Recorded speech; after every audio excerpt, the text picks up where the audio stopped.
ಕೈಗಳನ್ನು ನಿಧಾನವಾಗಿ ಮೇಲಕ್ಕೆತ್ತುತ್ತಾ ನಿಮ್ಮ ದೃಷ್ಟಿಯನ್ನು ಕೂಡ ಅಂಗೈ ಮೂಲದತ್ತ ನೋಡ್ತಾ ಹಣೆಯಿಂದ ಮೇಲ್ಮಟ್ಟಕ್ಕೆ ನಿಮ್ಮ ಅಂಗೈಗಳನ್ನು ತಕೊಂಡು ಬನ್ನಿ. ಊರ್ಧ್ವ ದೃಷ್ಟಿ.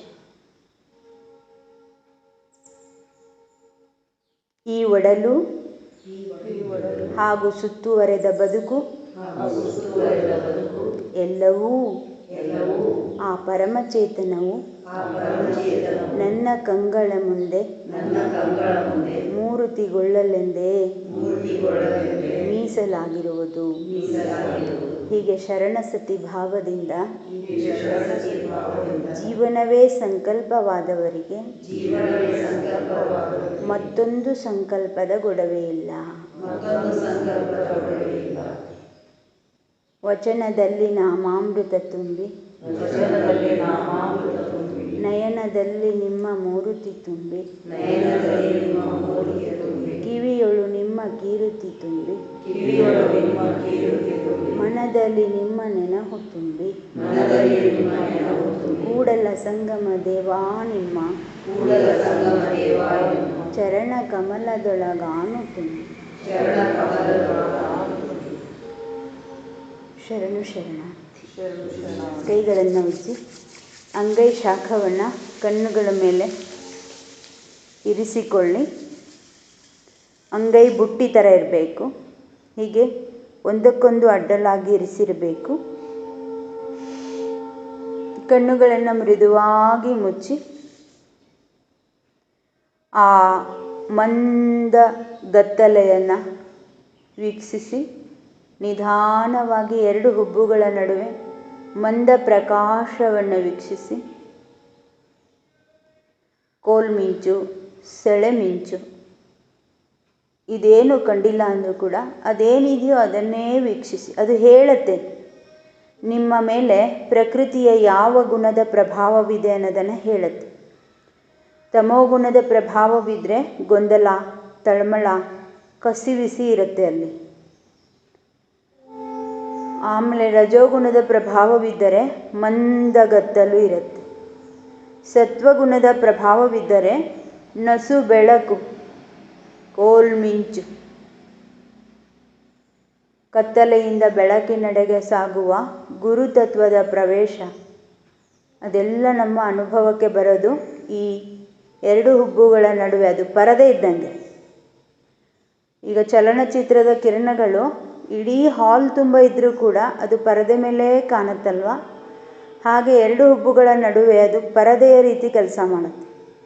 ಅಲ್ಲಿ ನಾವು ಎಲ್ಲವನ್ನು ನೋಡಬಹುದು, ನಮ್ಮ ಸ್ಥಿತಿಗತಿಗಳನ್ನೆಲ್ಲ ನೋಡಬಹುದು.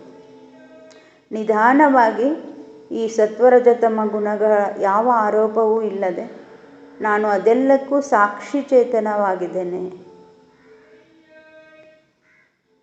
ಅಂತ ವಿಶ್ರಮಿಸಿ.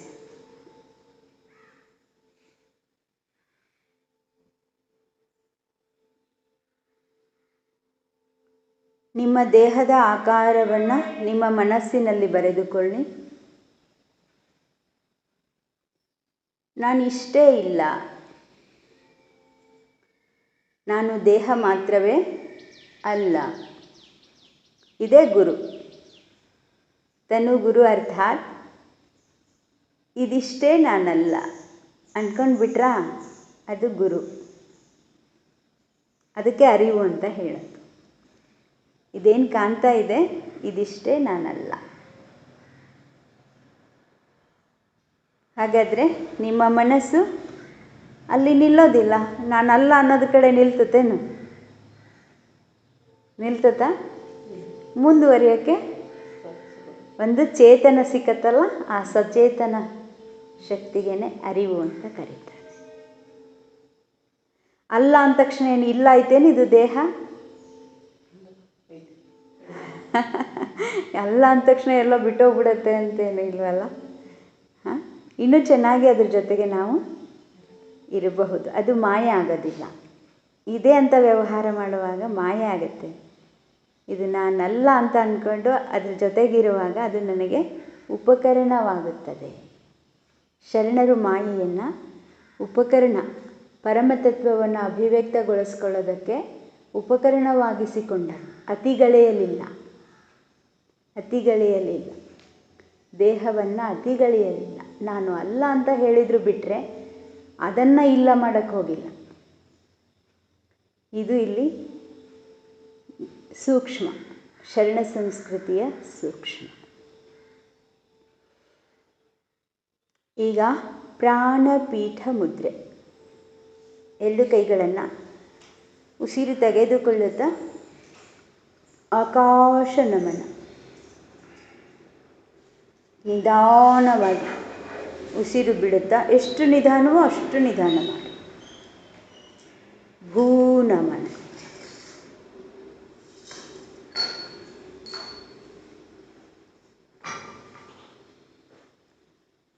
ಉಸಿರು ತೆಗೆದುಕೊಳ್ಳುತ್ತಾ ಹೊಟ್ಟೆ ವಿಶಾಲ, ಎದೆ ವಿಶಾಲ, ಭುಜ ವಿಶಾಲ. ಉಸಿರು ಬಿಡುವಾಗ ಭುಜಗೂಡು, ಎದೆಗೂಡು, ಹೊಟ್ಟೆಗೂಡು.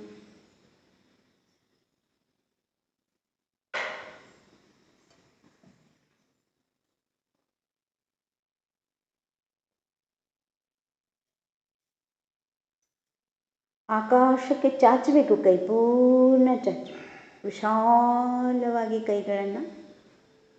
ಈಗ ನಿಮ್ಮ ಸುತ್ತಮುತ್ತಲೂ ನಿಮ್ಮದೇ ಆದ ಒಂದು ಪ್ರಾಣ ಪ್ರಭಾವಲಯ ನಿರ್ಮಾಣವಾಗುತ್ತಿದೆ.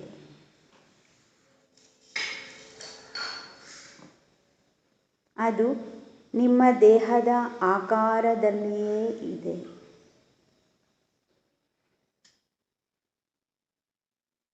ದೇಹದಿಂದ 4 ಬೆರಳುಗಳ ಅಂತರದಲ್ಲಿ, ದೇಹದ ಆಕಾರದಲ್ಲಿಯೇ ಪ್ರಾಣಪೀಠ ಮುದ್ರೆ,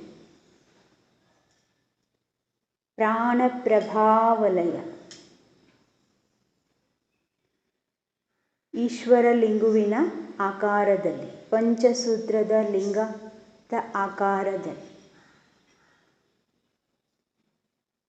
ಈ ಪ್ರಾಣಪೀಠದಲ್ಲಿಯೇ ನಿಜವಾದ ಎಲ್ಲ ಅವಯವಗಳು ಇದ್ದಾವೆ. ಕಣ್ಣು, ಕಿವಿ, ಮೂಗು, ನಾಲಿಗೆ, ಚರ್ಮ, ಹೃದಯ, ಶ್ವಾಸಕೋಶ, ಜಠರ, ಕರಳು, ಮೂತ್ರಕೋಶಗಳು, ಏನೇನಿದೆಯಲ್ಲ ಅದೆಲ್ಲವೂ ವಾಸ್ತವದಲ್ಲಿರೋದು ಈ ಪ್ರಾಣಪೀಠದಲ್ಲಿ. ದೇಹದಲ್ಲಿ ಏನೇನು ಕಾಣಿಸ್ತಾ ಇದೆ ಅದೆಲ್ಲವೂ ಅದರ ಪ್ರತಿಫಲನ ಮಾತ್ರ. ದೇಹ ಒಂದು ಕನ್ನಡಿಯಂತೆ. ದೇಹದಲ್ಲಿ ಇರುವುದು ಪ್ರತಿಬಿಂಬ.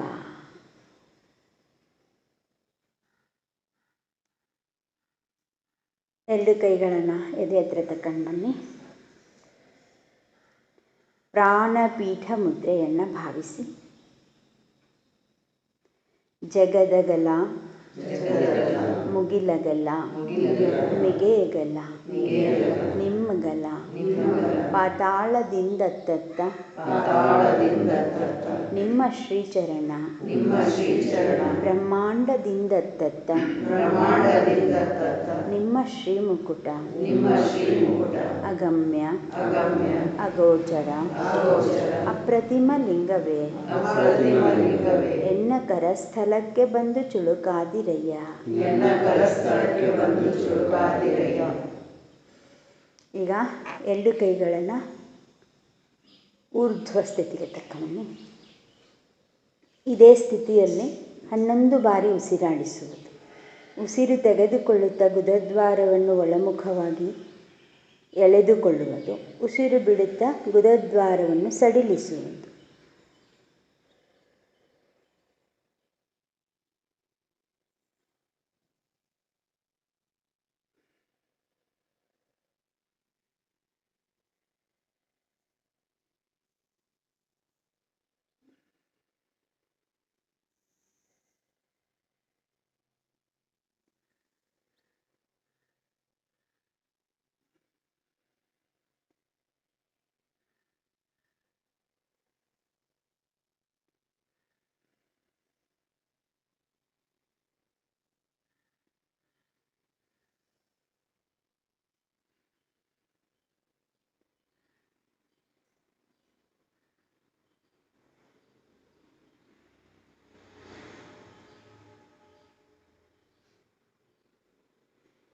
ಈಗ ಉಸಿರು ಎಳೆದುಕೊಳ್ಳುತ್ತಾ ಗುದದ್ವಾರವನ್ನು ಒಳಗೆಳೆದುಕೊಂಡು ನಿಮ್ಮ ದೃಷ್ಟಿಯನ್ನು ಮೂಲಾಧಾರದಲ್ಲಿರಿಸಿ ಪ್ರಾಣಶಕ್ತಿ ಊರ್ಧ್ವಮುಖವಾಗ್ತಾ ಇದೆ ಅಂತ ಭಾವಿಸಿ ಹಲ್ಲುಗಳ ಸಂದಿನಿಂದ ಉಸಿರನ್ನು 3 ಬಾರಿ ಹೊರಹಾಕುವುದು.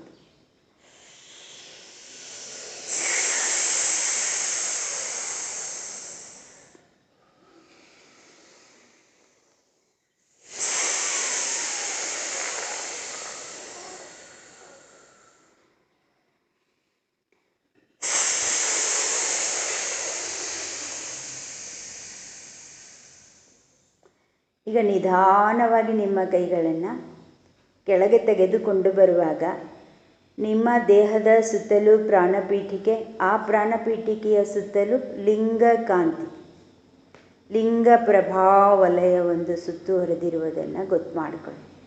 ಇದು ನಿಮ್ಮ ಮನಸ್ಸು, ಮನೋಶರೀರ, ಅನ್ನಮಯ ಶರೀರ, ಪ್ರಾಣಮಯ ಶರೀರ, ಈಗ ಮನೋಮಯ. ಇನ್ನೊಂದು ಬಾರಿ ಇದನ್ನೇ ಭಾವಿಸಿ.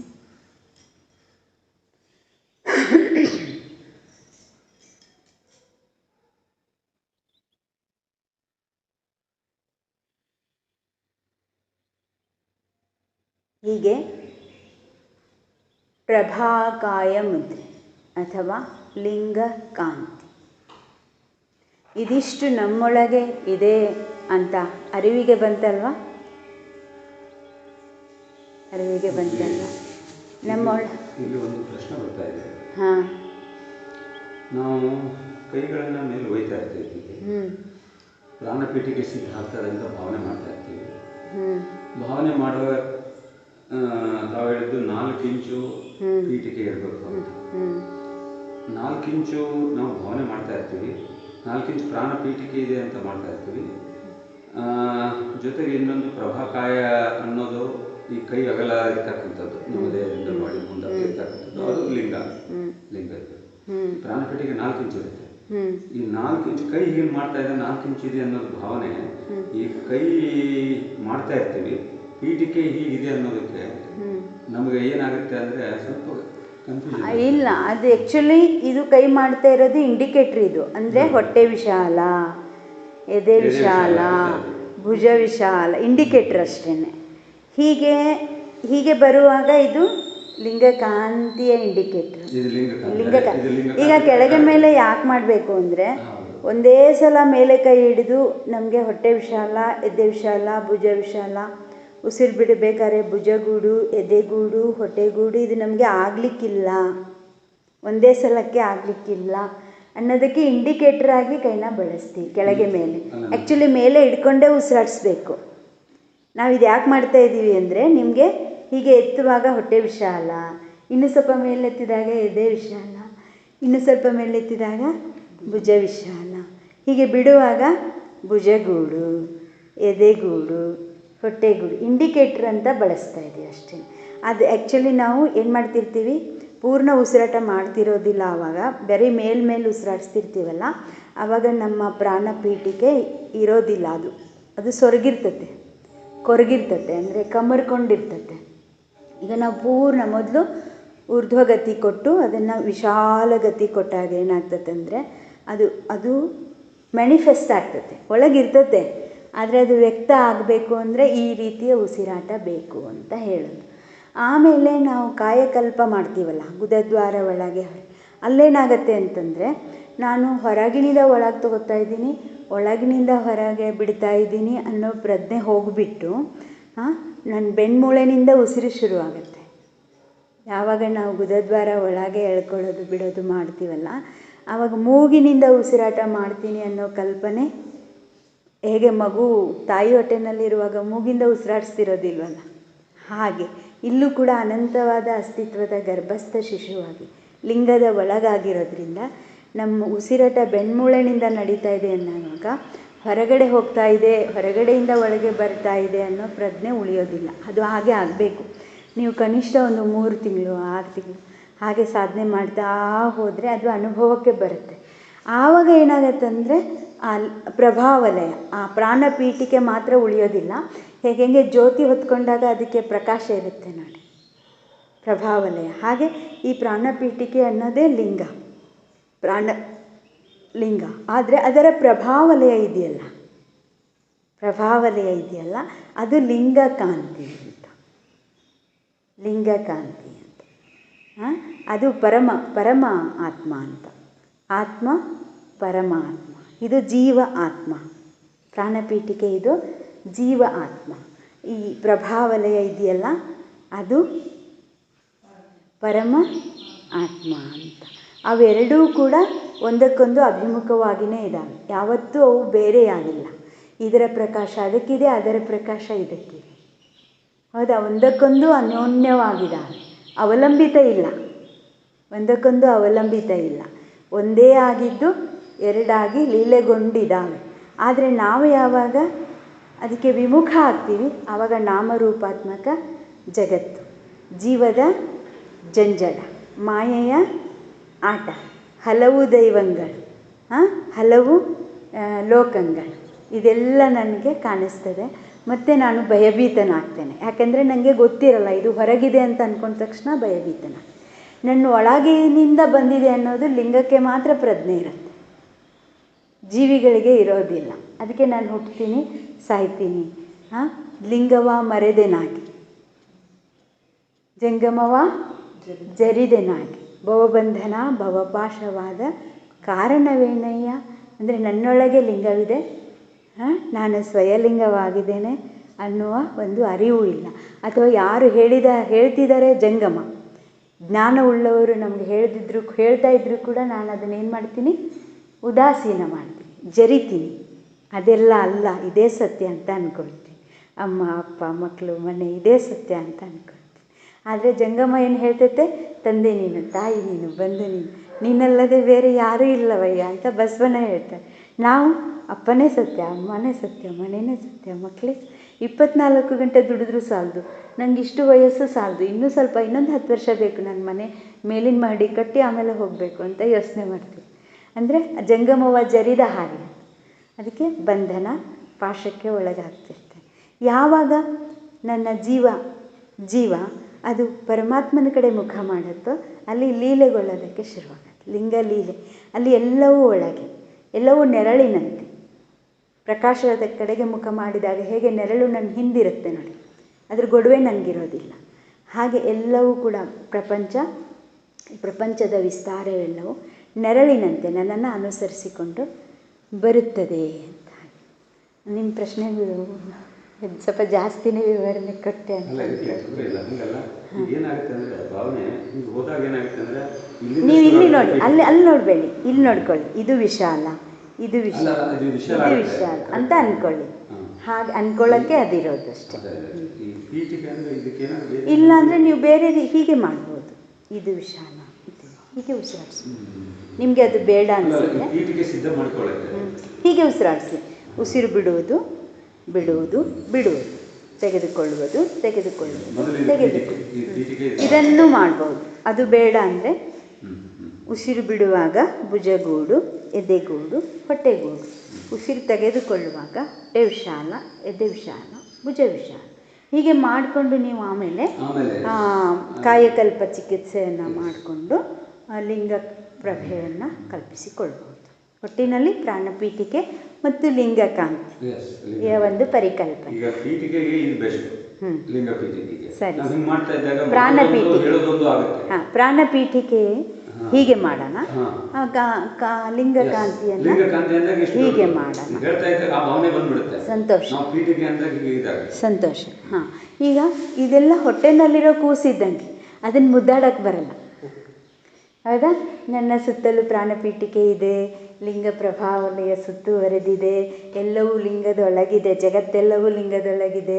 ಅಷ್ಟೇ ಅಲ್ಲ, ಅನಂತ ಕೋಟಿ ಬ್ರಹ್ಮಾಂಡಗಳು ಲಿಂಗದೊಳಗಿದೆ, ಅನಂತ ಕೋಟಿ ಜೀವರಾಶಿಗಳು ಲಿಂಗದೊಳಗಿದೆ, ಅನಂತ ಕೋಟಿ ದೈವಗಳು ಲಿಂಗದೊಳಗಿದೆ ಅಂತ ನಾನು ಅಂದ್ಕೊಳ್ತೀನಿ. ಆದರೆ ಅದು ಹೊಟ್ಟೆನಲ್ಲಿರೋ ಮಗು ಥರ ಅದು ಜ್ಞಾನ. ಕೈಗೆ ಬಂದರೆ ಮುದ್ದಾಡ್ಬೋದು ಅಂತ. ಅದನ್ನು ಕೈವಶ ಹೇಗೆ ಮಾಡ್ಕೊಳ್ಳೋದು, ಇಂಥ ಲಿಂಗವನ್ನು ಕೈವಶ ಹೇಗೆ ಮಾಡ್ಕೊಳ್ಳೋದು ಅನ್ನೋದಕ್ಕೆ ಯೋಗ ಮುದ್ರೆ. ನಿಮ್ಮ ಮುಂದಿರುವಂತಹ ಪರಿಕರಗಳನ್ನ ಸ್ವಲ್ಪ ಪಕ್ಕಕ್ಕೆ ಇಟ್ಟಿದ್ರೆ ಮಾಡ್ಬೋದು. ಹೀಗೆ ಕೂಡ್ಬೋದು ಅಥವಾ ವಜ್ರಾಸನದಲ್ಲಿ ಕೂಡ್ಬೋದು. ಯೋಗ ಊರ್ಧ್ವ ಸ್ಥಿತಿಗೆ ಬನ್ನಿ. ಹಣೆಯನ್ನಷ್ಟೇ ನೆಲಕ್ಕೆ ತಾಗಿಸೋದಿಲ್ಲ, ಉಸಿರನ್ನು ಕೂಡ ಹೊರಗೆ ಹಾಕಬೇಕು.